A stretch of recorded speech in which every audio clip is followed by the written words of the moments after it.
araw, ang general trend po ay pababa na ang dami ng mga namamatay, bagamat ang sumatotal ay tumataas pa rin.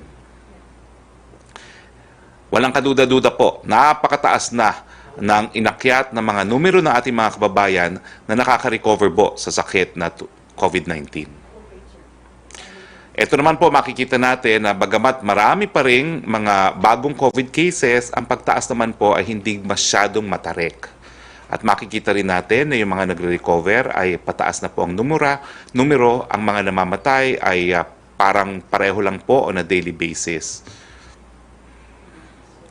Balitang IATF po tayo, na-adapt na po yung IATF Resolution number 33. Ang unang na-adapt po nila ay ang isang Food Security Framework and Food Safety Guidelines for the Agricultural and Fishery Sector. Ibig sabihin po, ito yung isang framework o panigurado na hindi tayo mauubusan ng kakainin. Na-adapt din po ng IATF ang mga rekomendasyon ng NEDA tungkol dun sa mga tinatawag na supply chain issue. Nagkaroon po tayo ng creation of Sub-Task Force Group for Supply Chain, yung launching ng Supply Chain Analytics, at saka yung development ng Scan Dispatch Optimization Sub-Dashboard for Medical Supplies. Ang ibig sabihin po nito, yung tinatawag na chain ay panigurado na mula pumasok ang mga pangangailangan natin ay makakarating ito sa kinakailangan puntahan ng lalong mabilis na panahon, lalong-lalo na po pagdating sa mga medical supplies at equipment na kinakailangan natin. Nagkaroon din po ng resolusyon na inaatasan ng DILG na tumulong po sa DO3R doon sa pagko-coordinate ng isang programa na tinatawag na Hatid Estudyante Program. Itong programa po ito ay mag-uuwi sa mga stranded na estudyante sa kanilang mga probinsya. Nagkaroon din po tayo ng approval na magkaroon po ng isang national framework para po ma-increase yung physical and mental resilience ng ating publiko. Kinakailangan po manatiling malusog, hindi lang ang pisikal, kundi po pati ang ating pag-iisip. Nagkaroon din po ng establishment ng Regional Interagency Task Force sa lahat ng mga rehiyon na pamumunuan po ng Center for Health Development ng mga rehiyon. Now, pagdating naman po sa mga pagkakautang, nagkaroon po tayo ng resolusyon na nagbibigay ng 30-day grace period sa pagbabayad ng lahat ng utang, kasama na po ang lahat ng financial institutions, GSIS, SSS, and Pag-ibig Fund. 30 days mula po doon sa paglift po ng ECQ or GCQ without incurring interest, penalties, fees, or other charges. At pagdating naman po sa mga renta, nagkaroon din po ng resolusyon na magkakaroon tayo ng grace period na 30 days from the last due date or until the community quarantine is lifted for residential and commercial rents, falling due within the duration of the ECQ or GCQ, doon po sa mga sektor na hindi pinayagang mag-operate habang nasa GCQ or ECQ. Naapruban din po ng IATF yung DTI at DOLE interim guidelines on the workplace prevention and control of COVID-19. Ito po yung new normal, kung ano mangyayari doon sa mga lugar na pinagtatrabuhan natin. Kinakailangan po magkaroon ng alternative work arrangements, yung working hour shifts, yung work from home, kung po pwede po, at saka yung pagtatrabaho on a rotation basis. Kinakailangan po, nagsusuot po ng face masks. Ang mga meeting po ay kinakailangan merong minimum number of participants para masiguro po ang social distancing. At kung po pwede, ang mga pagpupulong ay gawin na lang via video conferencing. Yung mga tables po natin sa ating mga pinagtatrabuhan, ayusin po natin sa pamamaraan na magkakaroon ng physical distancing. No? At kung po pwede, magkaroon po ng barriers in between tables. Yung mga workstations layout po natin ay dapat i-disenyo para po magkaroon ng isang direksyon lamang ng pag-movement, ng pag-move sa mga aisles, corridors, or walkways. One-way street, in other words po. Para po magkaroon ng physical distancing, yung mga tao na sa loob ng enclosed spaces, such as sa mga kwarto, tindahan, or mga halls, ay dapat ilimitahan. Yung mga elevators po ay kinakailangan magkaroon ng physical distancing at ilimit po ang sakay ng mga elevators to para magkaroon ng 1 meter physical distancing. Yung paggamit ng stairs po ay ini-encourage. Kung meron pong dalawang stairways na accessible, yung isang stairways po gamitin pataas at yung isa naman po gamitin pababa para magkaroon ng social distancing. Yung online system po ay ini-encourage natin, no, para po dun sa mga kliyenteng nangangailangan ng mga assistance from offices, including the use of video conferences. Yung mga roving offices po shall always ensure physical distancing and observance of minimum health protocols. Yung guidelines naman po para sa mga malls and shopping areas na nadeklara na under GCQ. Una-una, kinakailangan po talaga magkaroon ng social distancing. Lilimitahan po natin ang mga tao na papasok ng malls na sisiguraduhin na isang tao ay merong access sa 2 square meters. Ibig sabihin, 1:2. 1:2. Kung 200 square meter po ang tindahan, kinakailangan 100 persons lang ang pwedeng naroroon. Kailangan po limitahan natin yung mga entrances at para po sa mga seniors, yung mga buntis at saka mayroong mga kapansanan, isa lang pong pwedeng kasama. Kinakailangan po mayroong social distancing 1 meter apart. Kinakailangan mag-assign po tayo ng mga personnel dun sa mga mataong mga lugar at sa escalator naman po, every other step po ang tayo. Sa escalators, every other step. Tapos sa elevators po, ilimit na po natin ang pagsakay sa elevator sa mga malls. Hayaan na natin ang mga seniors, ang mga PWDs, mga buntis ang siyang gumamit ng elevators. Kinakailangan po magkaroon tayo ng mga silya o upuan para sa mga nag-aantay, kapareho ng mga silya na hinahanda ng ating mga supermarkets at grocery, no, na masigurado po yung social distancing.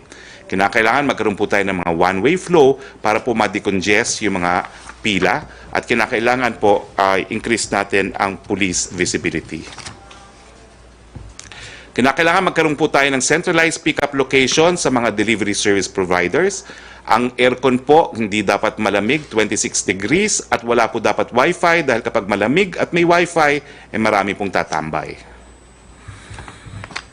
Wala muna po tayong sales at saka mga marketing events na magdadahilan para magdagsaan ng tao, no?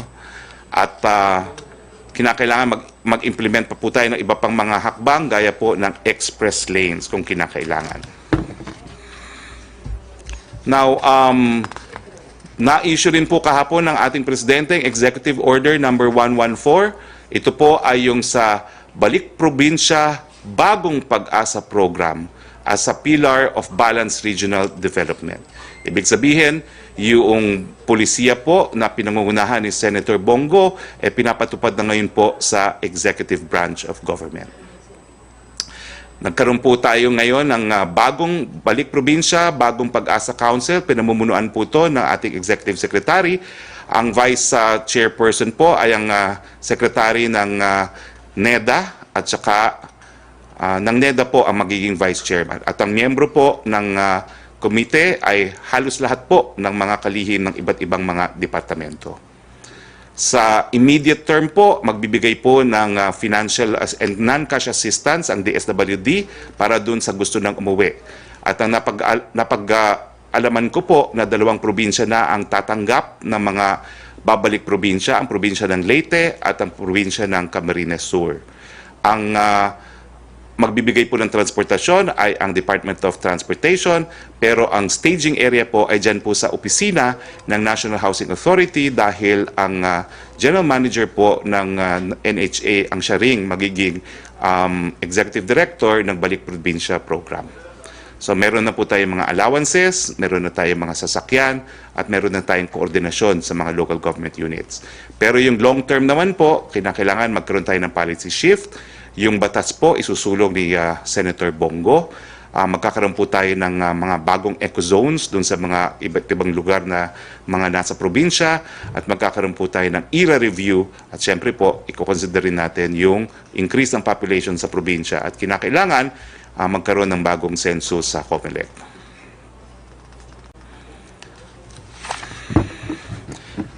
Okay. Shall we... On other matters po, bago natin sagutin ang mga tanong ng mga taga-Malacanang Press Corps, nais kong pasalamatan ang pamunuan po ng BCDA, ang DICT at ang PMS sa mga datos at infographics na inyong nakita sa ating presentasyon. Maraming salamat po sa inyo. Ang unang tanong po ay kay Trish ng CNN. Hi sir, magandang umaga po. Good morning. Si Secretary Anyo po, binanggit niya po na after May 15, it's possible that some areas in Metro Manila will now be placed under GCQ. Napag-usapan na po ba sa IATF kung ano-ano po itong mga cities in Metro Manila na ilalagay po sa GCQ? And ano po yung magiging parameters kung, at least for Metro Manila, since epicenter po tayo, kung alin lugar yung mga ilalagay under GCQ po? Well, ang guidelines po niyan ay hindi po nagbabago, no? Yung bilis ng pagkalat ng sakit, yung availability ng critical care, at ang mabuting balita naman po doon sa last press conference ni Dr. Wong, no, na linabas niya yung obserbasyon na kung dati-rate ang paglaganap ng sakit ay dumodoble every 2 to 3 days, ngayon po dumodoble siya every 5 to 6 days sa Metro Manila, at pagdating sa probinsya ay 7 days pa. At sinabi rin ni Dr. Wong na meron pa tayong excess capacity pagdating sa mga ventilators at pagdating po sa ating critical care bed capacity. So malamang ito po yung mga basihan sa deklarasyon ni Secretary Anyo na posible nang bumalik o magkaroon ng GCQ ang Metro Manila, pero hindi lang po ako sigurado kung ito ay magiging para sa buong Metro Manila dahil sa iba't ibang mga syudad po patuloy pa rin po yung pagdoble ng sakit every 2 to 3 days. Alam ko po sa aking syudad na Quezon City, mabilis pa rin po ang pagkalat ng sakit.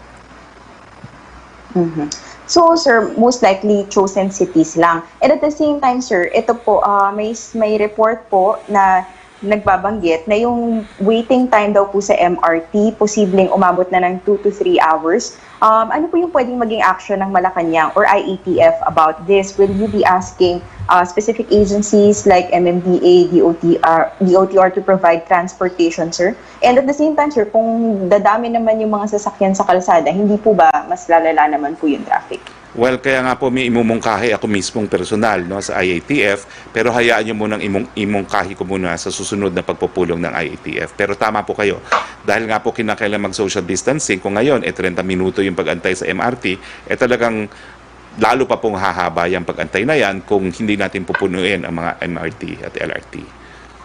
Sasabihin ko po sa inyo kung nagawa ko na yung aking mungkahi.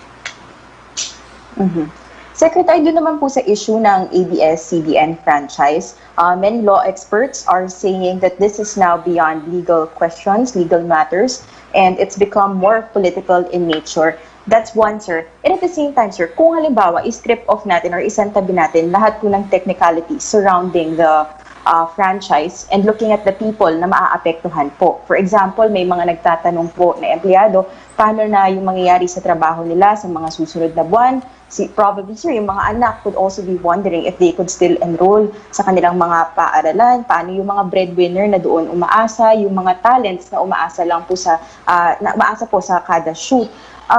Kung titignan po ito ni Presidente Duterte, kasi alam po natin na he has a very strong political will, and at the same time, kilala rin po siya ng administration na someone na malapit yung puso sa mahihirap. In what way can we possibly expect the President to exhibit political will in this situation? And sir, tanong ko na rin po, kung halimbawa, since the ball is in the Congress right now, kung halimbawa, sir, na umabot na sa table ni Presidente, will he sign it or will he just allow it to lapse or veto it, sir? Una-una, sagutin natin yung issue sa mga manggagawa dahil sila pinaka-apektado rito, yung 11,000 na manggagawa. No? Lininaw na po ni Secretary Bello ng DOLE na hindi naman po ibig sabihin wala na silang employment, palibasa nagkaroon ng cease and desist order. Empleyado pa rin po sila. Kinakailangan sweldohin pa rin sila despite the cease and desist order. Pangalawa po, yung usaping politikal, kung usaping politikal naman po, ginawa na ni Presidente yung kaya niya magagawa. Sinabihan na po niya ang kanyang mga aliado, neutral po siya dyan sa issue ng ABS-CBN. Kung dati-rate, alam nilang nagalit si Presidente, nakita naman ng lahat, tinanggap na ng Presidente yung patawad ng ABS-CBN. Wala na pong ibang magagawa ang Presidente, kundi sabihin nga sa kanyang mga aliado sa Kongreso, bumoto kayo sang-ayon sa inyong mga konsyensya. Pangatlo po, Wala naman po talaga magagawa sa ngayon ng presidente. Gustuhin man niyang bigyan ng prangkisa, sasalig ang batas po, talagang kongreso na magbibigay ng prangkisa. Ang usapin lang po ay kung po pwede bang paghimasukan ng presidente ang National Telecommunication Commission. Well, ito po, pinabuti ko na i-flash sa ating screen yung kauna-unahang batas, no? Yung ating kauna-unahang batas na bumuo nung dating Ministry of Public Works and Ministry of Transportation and Communications, kung saan unang nailagay po ang NTC sa ilalim ng Ministry of Transportation and Communication. Makikita nyo po dito sa Section 16. Sana po nakikita nyo ngayon sa screen ninyo. No? Sa Section 16, nakasulat po dyan no, na yung National Telecommunications Commission ay nasa ilalim po ng control and supervision ng Ministry of Transportation and Communication except with respect to its quasi-judicial functions. Ito pong dahilan kung bakit lahat nga ng desisyon ng NTC sa hukuman ho dinadala, hindi po sa Office of the President. Itong quasi-judicial function po niya, hindi po ito nabago sa mga ibang batas pa na isinabatas. No? Palagi pong nasa ilalim ng either Department of Transportation and Communication at ngayon po DICT, ang NTC, pero hindi po nagbabago na quasi-judicial po siya. Kung ang presidente po ay maghihimasok, it is a form of graft po because hindi po pwedeng ini-influensyahan ng kahit sinuman ang desisyon ng mga quasi-judicial at judicial bodies. Roque? Pero sir, for example, magawa po nila na ng Congress na matapos po yung bill at ipasa for signing na po ni President. Can we expect the President to sign it? Unless there is any constitutional infirmity, I don't think the President is inclined to veto it. Sinabing na nga po ng Presidente, neutral ako dyan. Gawin nyo na ang katungkulan ninyo, bumoto ngayon sa inyong mga konsyensya. Next question, Roque? Okay, question from Chris Jose of Remate. Kinwestiyon ni Vice President Leni Robredo ang desisyon ng NTC na ipasara ang ABS-CBN sa gitna ng krisis dulot ng COVID-19. Umaasa si VP Leni na mamumulat ang administrasyon sa panganib na dala ng pagsasara ng ABS-CBN habang patuloy daw po ang krisis na kinakaharap ng bansa dahil sa COVID-19. Sabi po ni VP Leni, bakit ito ginawa ngayon sa panahong humaharap tayo sa matinding krisis? Wala dapat puwang sa panggigipit umano at pansariling interes sa mga panahon kung kailan dapat nagtutulungan. Well, talaga po yan lang po magagawa natin, no? Questionin ang desisyon ng NTC dahil sa ayon sa batas, it is a quasi-judicial body. Hindi po natin po pwedeng paghimasukan. Malaya naman po tayong questionin ang desisyon na yan, pero ultimately, tanging ang NTC lang ang po pwedeng magbigay ng desisyon at tanging mga hukuman lang ang po pwedeng bumaliktad sa desisyon na yan. Pero sa tingin ko po, dahil bukas naman po ang Kongreso, ang solusyon, kinakailangan hingi ng ABS-CBN ang kanyang prangkisa sa ating Kongreso. Joyce Balancho? Yes, good afternoon, Secretary. Just a follow-up question lang po sa question ni Trish on mga sinabi ni Secretary Anyo. Pwede po ba natin sabihin na yun na po yung magiging direction natin, at least pagdating sa NCR? Because he mentioned specific cities na okay naman po yung development. Like for example, yung San Juan and Valenzuela, posible daw na isa-ilalim sila sa GCQ. Ito na po ba yung magiging direction natin? Is the IATF now looking into specific cities sa NCR for GCQ after May 15? Well, kung hindi po magbabago ang datos, no, na nagpapakita ngayon na bumabagal na yung pagkalat at meron pa tayong kapasidad na magbigay ng critical care, siguro po yan ang direksyon. Kaya nga po ang pakiusap ko sa mga nalalabing araw, konting tulog na lang naman po ito, manatili po sa ating mga tahanan nang hindi po mahirapang magbigay ng desisyon ang IATF na baguhin na ang ECQ, lalo na sa Metro Manila. When can we expect the IATF po to release the list of cities in NCR na isa sa ilalim po sa GCQ?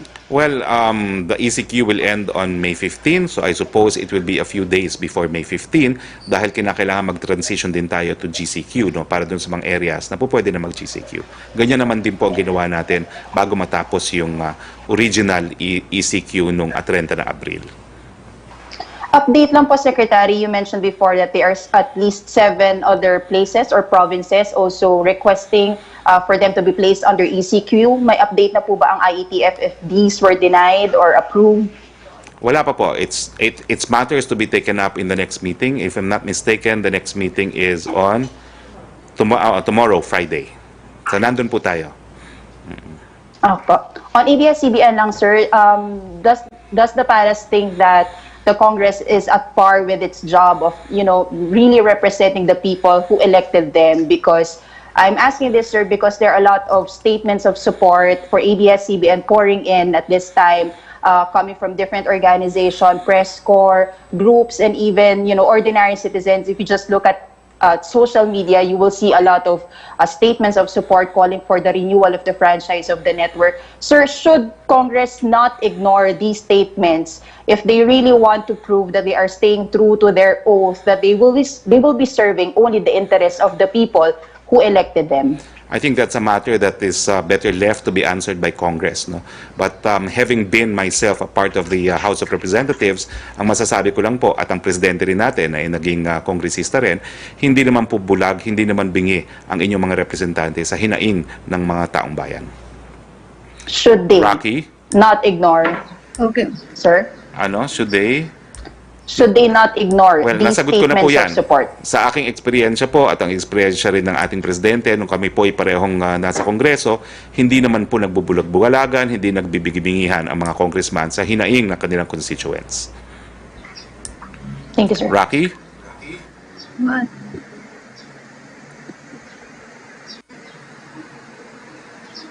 Yes, Rocky. Okay, a question from Belia Cariaso, Secretary. Tatlo po yung question niya. Reaction po sa statement ni Bishop Broderick Pabilio, Apostolic Administration ng Archdiocese of Manila sa pagsasara ng ABS-CBN. Sabi niya, the specter of martial law is coming up. This action of the government is not uniting the people. In fact, it is using the pandemic as a cover for its dastardly deed.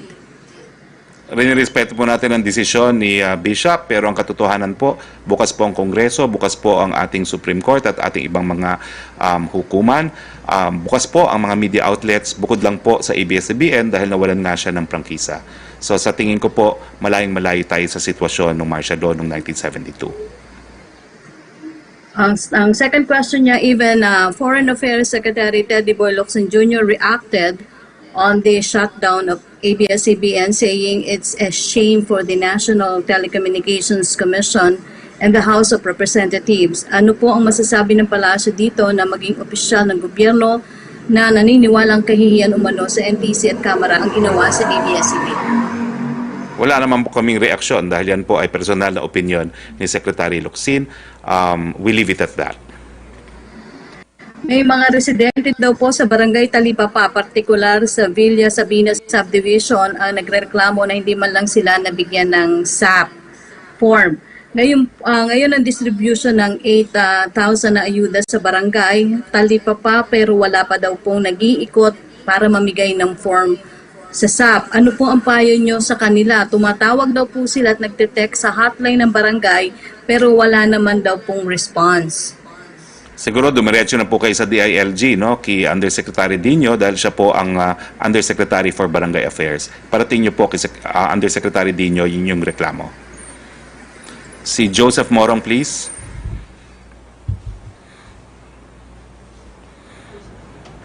Hi, Joseph. Mr. Last question. Naku, namimiss ko na yung last question. Nasaan na? O sige, balik muna tayo kay Yusek Rocky. Oh, ayun. Okay na. Ayan. Ayan. Yes, sir. Nakamute yung phone ko. Anyway, sir, sa backlog, ilan po yung backlog natin? Sa backlog sa SAP, ang huling ulat po ng DSWD. Hindi, sir, sa testing. Well, hindi ko po alam kung magkano backlog. Ang alam ko lang, yung magkano na yung na-test natin. As of last time, yung last press briefing natin, 121,000 individuals at kung di ko nagkakamali, around 124,000 tests or something like that, no? So malaki po ang backlog ng ang hinihingi nyo, yung mga inaantay na mga resulta sa PCR. Wala po akong ganyang datos, bagamat alam ko talaga may katagalan po dahil 3 to 4 days inaabot ang resulta. Kaping ko na lang, sir, yung backlog sa SAP, since you mentioned it. Sa SAP po, 75% na po ang naibigay sa taong bayan, no? So sa original na first tranche po, 25% na lang, nagkaroon po ng extension ng deadline ng DILG at sabi ng DILG, parang last question muna talaga yan. Hindi na talaga po pwede magkaroon ng further extension. Beyond Yan yung May May 10, sir, no? May 10, yes. Okay, sir, balik po ako dun sa backlog. So, sir, kahapon kasi si Yusek Vergere, no? Merong data na yung sa Bulacan, 400 yun na tests na hindi pa na kikita kung positive or hindi. Meaning to say, sir, yung pinipresent natin ng data and even the DOH data, no? Hindi po yan real time, no? Hindi po. In fact, kaya nga po may pinag-aaralang proposal ngayon na kapag lumabas na yung resulta ng mga PCR test, i-record siya as of the time kinuha yung swab. Kasi kapag i-record mo yan, as soon as the results come out, biglang nag-i-spike yung cases, hindi masyado accurate, no? So, may ganyang proposal po. Okay, so sir, ibig sabihin, hindi kita yung totoong picture and therefore, ito ba dapat ang maging basehan ng ating desisyon whether to lift yung ECQ sa Metro Manila? I wouldn't say it's completely 100% accurate, but it's fairly accurate at this point. Lalo na po ngayon na lalo natin na pinapalakas yung ating testing capacity, no, with the opening of the 4 mega swabbing centers, no, at saka with the increase of our PCR testing centers. At bukod pa ito dun sa programa ng pribadong sektor, yung Project ARC, no, na napakadami rin po nila nakikitang mga positive dahil importante na sa puntong ito we are at the verge of at least trying to restart the economy, ma-locate, ma-isolate at ma-cure yung mga may sakit na magagawa lang natin through mass testing. So, sir, should this be a basis, yung pong nilalabas na data ng DOH, for a decision whether to lift the ECQ in Metro Manila? I think it's a good Because basis. this is not the real picture. I think it's a good basis because number one, lalo nga po nag-i-increase yung ating testing capacity. So as we come closer to May 15, we would have a better picture. Ang importante po, number of respirators, number of critical care beds, at saka number of We Heal as One centers na kung saan natin po pwedeng mailagay yung mga hindi na kinakailangan ng mga ospital na positibo sa COVID-19. Sir, ganito. Sa umulan na kahapon, no? At alam naman natin na yung June is the onset of the flu season. So may nag-point out lang po sa Facebook, no, na parang kung halimbawa come June, no, magkaroon ng sakit, ng sabo, sipon yung mga tao, will we be treating them instantly as COVID cases? So paano natin ititreat yung gano'n ng mga ailments na normal during those period, but in the context of our present situation where we have COVID?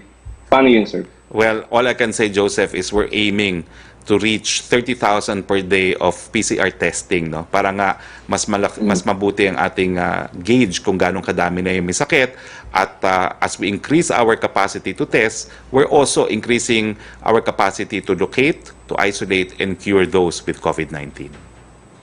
Meaning, sir, if you have the 30,000 tests, more or less, by that time, nahiwalay na natin yung mga may COVID, and therefore, those that we will see, baka ordinary na sakit. Tama ba yan? Yes. In fact, that's 30,000 is PCR tests. Kailangan bilangin din natin yung rapid test na gagawin natin, no? Although the government target is 2.2, the private sector target is in excess of 1 million already, no? Kasi yung mga nag-i-empleyo, alam nila na para ma-restart ang kanilang mga negosyo, kinakailangan ma-test din yung kanilang mga empleyado. Okay, sir, last na lang. Yung sub, ayan balik na naman, din siya. Initially, we thought it's going to be after COVID. Even Senator Go said maybe after COVID. But right now, pinapaandar nyo na pala yan. Well, alam nyo po kasi habang mahirap ang buhay sa Metro Manila, marami talagang gustong umuwi na sa kanilang mga probinsya. So ginagawa naman po ng paraan, no, na yung talagang iba na nais nang bumalik sa kanilang mga probinsya ay makabalik na, no. So ito naman po ay panimula pa lamang, kinakailangan mag-comply pa rin sa mga quarantine protocols dahil ayaw naman nating kumalat ang COVID sa mga probinsya. You mentioned 2 provinces, Leyte and Camarines ba yun? Paano yung procedure, sir? Sino sasabihan nila na gusto ko nang umuwi? Ay, ayan nga po. Ang secretariat po ay NHA. Si GM po ang ating, chief enforcer nito. Ang mga bus ay will be provided by DOTR and the coordination will be done by DIRG. And of course, Department of Health will also contribute dahil kinakailangan masunod yung testing protocols bago sila makauwi. So, NHA silang papaalam, sir? Apo. Okay, sir. Thank you for that. DILG, ayan. Rocky?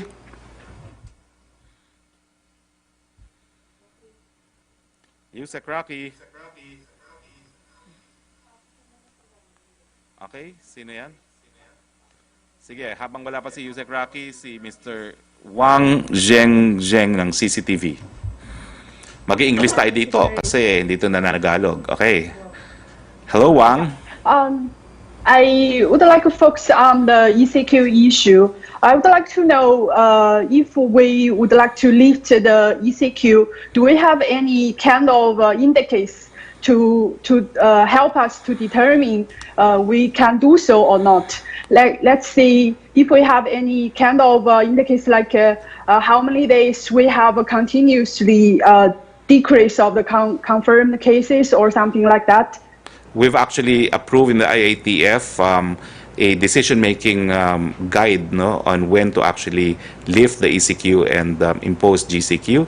The most important factors, as I said earlier, is the speed by which the disease is being transmitted. And I have made the observation that in the past, it was 2 to 3 days. The cases would double in Metro Manila, but we now have better indicators that it is now doubling at the rate of 5 to 6 days within Metro Manila. But outside of Metro Manila, it now takes 7 days for the disease to double, more or less. So this is pretty much a good indicator that the ECQ has been working. No? But in addition to that, we look at critical care capacity, we look at ventilators, we look at ICU beds, and we look at the total beds available for those who need to be isolated. So, because right now we have the mega swabbing center already, and under this situation, that means maybe our confirmed number will be increased sharply. So, how do we handle this kind of situation if we have more cases before at the end of May? Because I know at the end of May we will have capacity to test 30,000 individuals per day. We anticipated, of course, the increase in the number of COVID cases. Until we have a vaccine or a cure, it will continue to increase. That is why we Heal as One centers to serve as quarantine facilities, because we know we cannot open the economy unless those afflicted with the disease can be located, isolated, and cured. Yeah. Thank you, Secretary. And also, I would like to know, because this morning we have the report about our GDP contraction for the first quarter, and NEDA said it may be worse in the second quarter. So you just mentioned like we already have the guideline for the economic side, like people how they work at the office, something like that. But the government has any plan to recover the economic under this kind of new normal? Well, the good news for the Philippines is we have very sound economic fundamentals, as evidenced by very good credit rating and a very strong peso. And that is why, despite the fact that we already imposed EZQ in the month of March, basically half of the month of March, the economy contracted only by 0.02%. We expect, of course, the economy to shrink even more during the month of April, because the whole month of April was basically under EZQ, and the first 2 weeks of May as well. No? So we definitely expect a big contraction. But the economic planners are very vigilant. We foresee a V-shape of economic recovery. There will be a steep decline in the GDP for the second quarter perhaps, but we expect a very strong rebound, courtesy of the Build program of the government, and number one, very prudent fiscal policy as well as a prudent monetary policy, which means we're using public spending as a tool for economic recovery, and we're also using money supply as a tool also for economic recovery. Thank you so much, Secretary. Yes, Yusek Rocky. Daming English nun ah. Anyway.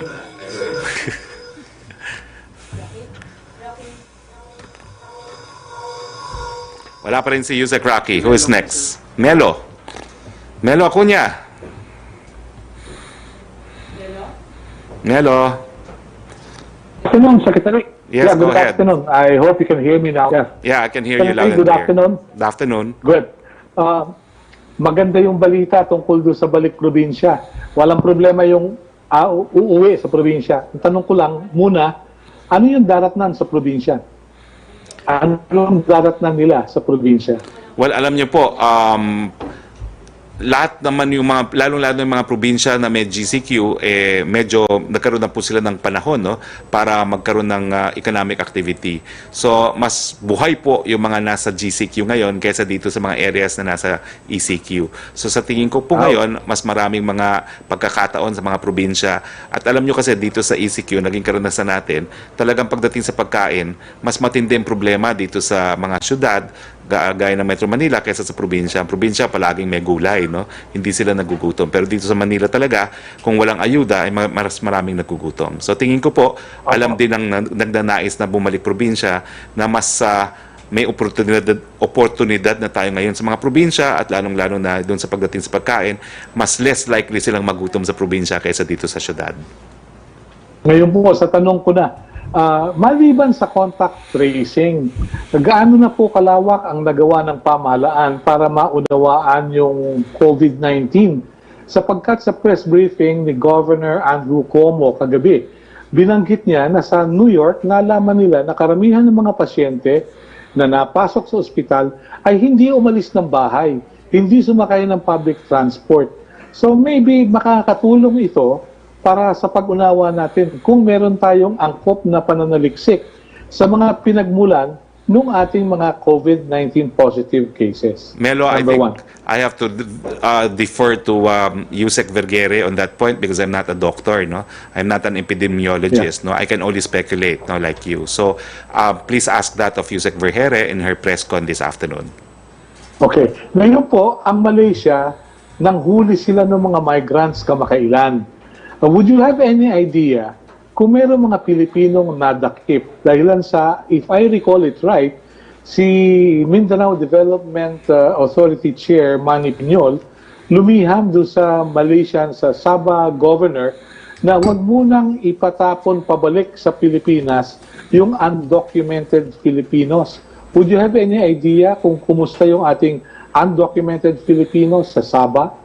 Ngayon po, wala akong actual information, but I will inquire and on Monday, I will answer your question. Okay, Melo? Thank you very much. Okay. Have a nice day. Oh, Thank you. may mga questions po na pinabrating na lang sa atin si Yusek Roque. Ano ba yung next question? Okay, Number 3, with COVID-19 cases, question po ni Francis Wakefield ng Daily Tribune, with COVID-19 cases continuing to rise in the country, especially in Metro Manila, when can we expect the IATF make a decision on whether extend pang lockdown sa SCR or local ECQ na lang? Well, the ECQ is until May 15. On or before May 15, a decision will have to be made. Question from Julie Aurelio, will returning OFWs and their children be separated or will they stay together during quarantine? Ang polisiya po natin, pinagsasama po natin ang mga magulang at kanilang mga anak during quarantine. Can we have an estimate of how much manpower the government needs for the 4 mega swabbing facilities? How will the government maintain this manpower once the ECQ is lifted and work in the government-private sector resumes and volunteers have to go to work? We need 1,500 po dito sa mga mega swabbing facilities neto. At ito po ay para sa mga swabbers, encoders, and barcoders. Lahat naman po sila ay susweldohan ng ating gobyerno, kasama po ang hazard pay. No? Yung mga volunteers, meron din po silang bayad, at kung gusto nilang bumalik sa kanilang regular na trabaho, hahanap po tayo ng mga panibagong volunteers. What are the quarantine procedures for pregnant OFWs? Are there OB-GYN specialists in the quarantine facilities and other specialists for other illnesses? Yes, dinesignate po natin ang National Children's Hospital para dito sa mga buntis na OFWs. 5 na pong mga na-quarantine na OFW ng anak. Yung isa po, ang pangalan ay COVID Bryant. Question from Samuel Medenilia, Business Mirror. What is the reaction of the Palos on the contraction of GDP? Well, of course, we regret it, but we're glad that it's a minimal contraction given that nag-ECQ na po tayo ng last 2 weeks of March, which is part of the first quarter. With the impact of the COVID-19 closure to the economy during the second quarter, is the government expecting a recession? Ang recession po kasi 3 consecutive quarters of decline in the GDP. We're hoping po that pursuant to the V strategy, baka naman po umakyat na by the time we hit the third quarter. We're hoping. How does the government plan to boost the GDP? Already answered po. We're relying on government spending through the Build Build program, and we're relying also on sound monetary policy. We're lowering interest rates, and we're asking banks to lower their